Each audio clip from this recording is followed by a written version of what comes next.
today in our society, data security is more and more important. We have more and more transactions we are making on internet. We have e-commerce, e-banking, e-whatever. And one big application of encryption and is also backups of data centers, especially for banks. There's a legal obligation that they have a backup of their data somewhere else, and they have to transmit the data. So what is the goal if we talk about security of data, especially in our project? The goal is to transfer secret messages between Alice and Bob. Alice and Bob are these two persons who make this encryption. And we have two requirements. The first one is the secrecy. This means that nobody else can read the message. And authenticity, which means that nobody else should be able to change a message. So how can we achieve this? For the secrecy, we have to encrypt the messages. So we take a message out from this book, and we have a key.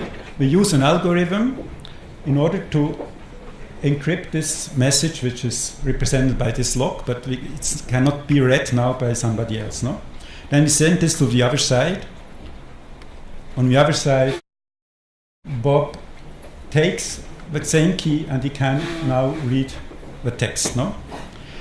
For the authentication, it's working similar. We have a device which can make this authentication. We take a key.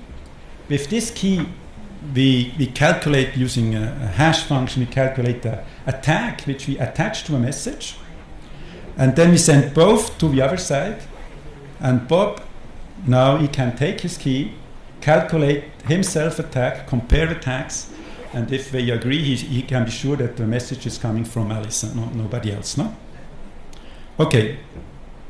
So this is the principle of encryption, and in our project, QCrypt, we had this concept. We tried to combine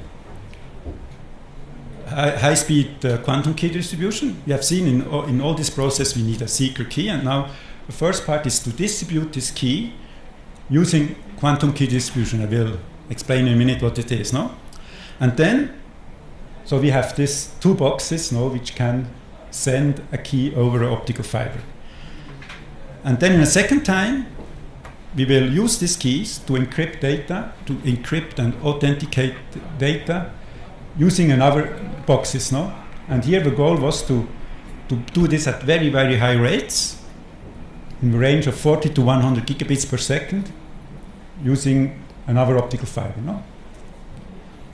Now, since optical fibers are expensive, one goal of the project was also be able to combine classical and quantum signals in one fiber, which is quite a challenge because of different intensities which we have crosstalk and so on. But that's just a detail. The important thing is that, why Nano-Tera? You probably have understood that this is kind of a nano part of our project. This is a Tera part with high rates. And our project, of course, fits to the keywords of Nano-Tera. It's a project about security, communication, and systems and software. It's also a project about health, because bankers have a better sleep if they are sure that their data is secure. So now, another thing I would like to stress is that it's really a multidisciplinary project. We see all the people which are involved or were involved in this project. I'm sure I forgot a few, so please excuse me.